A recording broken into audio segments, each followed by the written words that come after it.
Hi guys, সবাইকে নমস্কার। তো গাইস, আজকে আমি একটা আপনাদেরকে জিনিস দেখাবো যে এটা আমার রাস্তার ধারের ওপরে যে গাছগুলো রাখা আছে বুগেনভিলিয়ার, সেই গাছ। তো এইবারে এই গাছটার বয়স এখনো পর্যন্ত 1 বছরের কাছাকাছি হয়নি, ঠিক আছে। বাট আমি এই গাছটা তো অনেক রকম অনেকবার ফুল পেয়েছি। তো এই নিচে দেখতে পাচ্ছেন, এটা কিন্তু গোলাপি গাছ, গোলাপি কালার ফুটে আছে, ঠিক আছে। এইখানে গোলাপি ফুটেছে, এইখানে গোলাপি ফুটেছে, কিন্তু একই গাছ, এই একই গাছ, কিন্তু এই একই গাছে আবার দেখুন গাইস, সাদা রঙের ফুল ফুটে আছে। এইটা আমি দেখে খুব অবাক হয়ে গেলাম যে এইরকমও আবার হয়, যে বুগেনভিলিয়ার এই ভ্যারাইটিটাতে মনে হয় আর কি হয়, এটা আমি জানতাম না।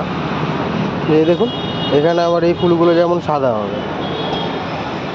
এই একটাই কিন্তু গাছ, এমন না যে দুটো গাছ লাগানো আছে, এখানে একটাই গাছ, কিন্তু এইরকম সাদা ফুল ফুটে আছে। আবার এই গাছটারই অন্য ডালে দেখুন গোলাপি রঙের ফুল ফুটে আছে, এই ডালে, এইখানের ডালে, এইখানের ডালে।